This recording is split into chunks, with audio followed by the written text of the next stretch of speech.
नाही, मला मी माहिती घेतो आहे, फायदा होतो की नाही तुमचे हे खाली घ्या, जरा हे खाली घ्या की नाही आम्ही माहिती घेतो आहोत.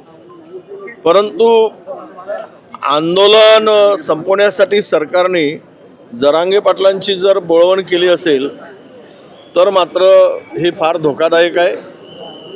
दुसरीकडे ओबीसींना भडकवायचं आणि एकीकडे मराठा समाजांना भडकवायचं आणि आपली पोळी शेकून घ्यायची.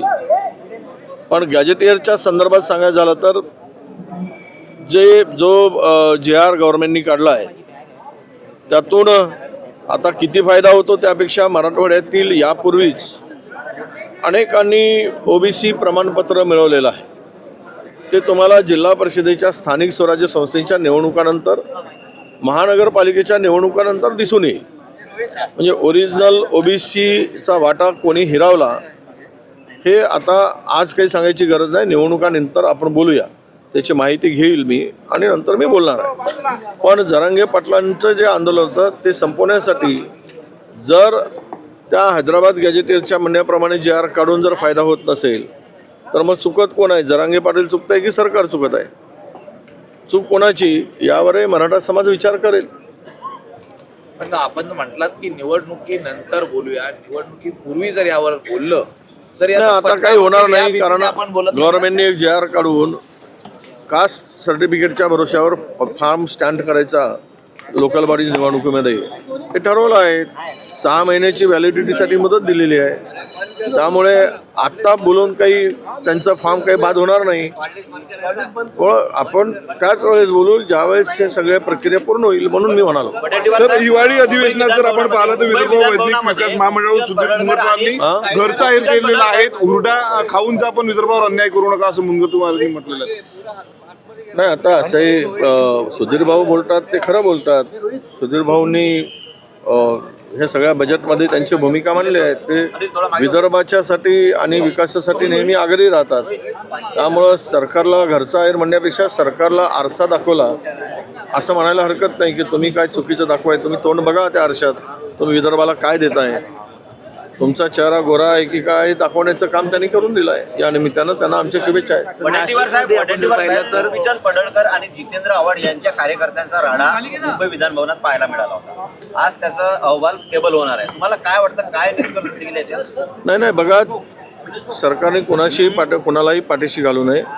तो राड्याचा साक्षीदार आम्ही आहोत, सगळी माहिती आम्हाला आहे. पण एखाद्यांनी ज्या पद्धतीनं सत्ताधारी असो की विरोधी असो कोणी पण चूक केली त्याच्यावर फौजदारी स्वरूपाची कारवाई झाली पाहिजे. त्याच्यावर त्याला अटक झाली पाहिजे. तो सुटता कामा नये. कायद्याचा धाक असलाच पाहिजे. आणि विधानभवनसारख्या पवित्र परिसरामध्ये अशा प्रकारचे वैयक्तिक देशापोटी राजकारणापोटी राडे होत असतील तर याचं पावित्र्य कसं राहील? म्हणून कारवाई ही कडकच कारवाई झाली पाहिजे. कुठेही सुटता कामा नये. ती हिंमत मुख्यमंत्र्यांनी दाखवली पाहिजे. कार्यकर्त्यावरती हवी की आमदारांवरती हवी? जो चुकला असेल त्याच्यावर हवी. त्याच्या पाठीमागे षडयंत्र रचून जर सरकारकडे माहिती आहे ते षडयंत्र रचण्यामध्ये ज्यांनी काही रोल निभावला तो त्यातून सुटता कामा नये. चोर सोडून संन्याशाला फाशी कशाला? फाशी चोरालाच झाली पाहिजे. ज्याने हे घडवून आणलं, ज्याच्या इशाऱ्यावर घडलं तो सुटेल तर उपयोग काय? म्हणजे एखाद्याला खून करायसाठी पैसे देणं, सुपारी देणं, बंदूक देणं, गोळ्या देणं आणि म्हणणं की माझा काही संबंध नाही, माती भडकवणं दुसऱ्यांची, तोच खरा गुन्हेगार आहे जो माती भडकवत आहे. तर बिबट्याच्या मुद्द्यावरून जर पाहिलं तर राज्यात रणकंदन माजल्या. दुसरीकडे शेतकऱ्यांची टिंगल उडवणं सुरू आहे असं बच्चू कडूंनी म्हटलेलं आहे. कोणी म्हणतं, अंबानी म्हणतात की हत्ती पोचा. आणि दुसरीकडे रवी राणांनी म्हटलं की बिबट्या पोचण्याची परवानगी दिली पाहिजे. नाही, दिली पाहिजे ना. पहिले रवी राणाच्याच घरी 4-5 बिबटे ठेवले पाहिजे आणि त्याला सांगितलं पाहिजे की तू आणि तुझ्या फॅमिलीने मिळून जेवढे मेंबर असतील सगळ्यांनी एक बिबट्या पोसा आणि त्यानंतर मग दुसऱ्याला अनुभव सांगा की तो पाळीव प्राणी आहे की हिस्र प्राणी आहे.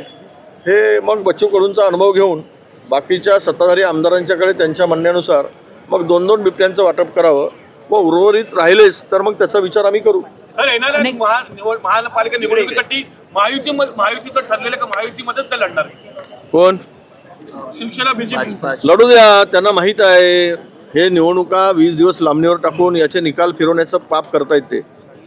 हे आता मी तुम्हाला एक उदाहरण सांगतो. घुगुस नगरपालिकेचा कुठलाही विषय हायकोर्टात नसताना तिथल्या आमदारांच्या इशाऱ्यावर त्याच्या दबावापोटी निवडणूक आयोगाने, माझा थेट आरोप आहे निवडणूक आयोगाला, चॅलेंज आहे त्या निवडणूक आयोगाला, ही शब्द सांगायचा झाला तर माझ्यावर गुन्हा दाखल होत आहेत, हरामखोरीपणा करून त्या भद्रावतीची निवडणूक थांबवली. कारण तिथे आम्ही जिंकत होतो म्हणून. काहीच कारण नव्हतं, कुठलंच कारण नाही. कोणीही सुप्रीम हायकोर्टात गेलेलं नव्हतं, हायकोर्टात कुठलीही पेंडिंग नव्हती, तरी पण थांबवली कारण पायाखालची वाळू घसरली म्हणून. आणि अशा निवडणुका लांबणीवर टाकण्याचं पाप केलेलं आहे. कारण ह्यांना माहीत आहे की राज्यामधल्या निवडणुका या महायुतीच्या विरोधात चाललेल्या आहेत. आपसातल्या मारामाऱ्यामध्ये तो कौल आमच्याकडे आहे. म्हणून हे सगळे निकाल फरवण्यासाठी पूर्वीच सांगतात बावनकुळे साहेब, आम्ही 175 जिंकणार 268 पैकी. हे कशाच्या आधारावर, कुठला आधार आहे याला?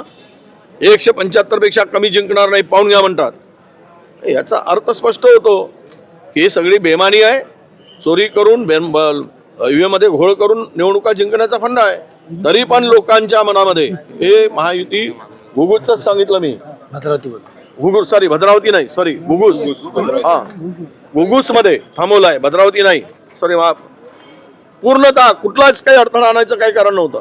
एकतर्फा जो सर्वे होता, जो रिपोर्ट होता, जो आम्हाला पोलिसांनी रिपोर्ट सांगितला, 16 नगरसेवक आणि नगराध्यक्ष निवडून येत होता, थांबवलं. अशाच प्रकारे राज्यातील निवडणुका थांबवल्या. 20 दिवसाचा वेळ घेतला मतमोजणीसाठी आणि उद्या EVM मध्ये घोळ करतील आणि निवडणुका जिंकतील. अरे इमानदारी निवडणुका जिंका. जर तुम्ही युती करा, तुमची महायुती होऊ देत, पण बॅलेटवर निवडणुका घ्या. तुमची जागा कुठे आहे लोक दाखवतील. सर, सेना भाजपचं जोडलेलं आहे, परंतु मुंबईसाठी राष्ट्रवादीला मात्र लांब ठेवलेलं आहे नवाब मलिकांच्या प्रकरणावर. हे बघा, मांडीला मांडी घालून बसायचा, सत्तेचा उपयोग करायचा, सत्ता मिळवायची, चोरांना जमा करायचा, दरोडेखोरांना गोळा करायचा आणि आम्ही इमानदार आहोत म्हणून सांगायचं. हे काय, हे कुठलं आहे? याला काय नीतिमत्ता म्हणतात, नैतिकता म्हणतात? सगळे नीतिमत्ता नैतिकता कमरेला गुंडाळून कारभार सुरू आहे. हे महाराष्ट्रातील जनता बघते. याला सांगायचं हा बदमाश आहे, तो चोर आहे. आणि सगळे घोटाळेबाज, सगळे जमीन लुटणारे, सगळे तिजोरी खाणारे, लुटून खाणारे, दरोडेखोर, लुटारू, चोर, डाकू सगळे जमा करून सत्ता चालवायची. याला काय इथिक्स म्हणतात? याला काय राजकारण म्हणतात?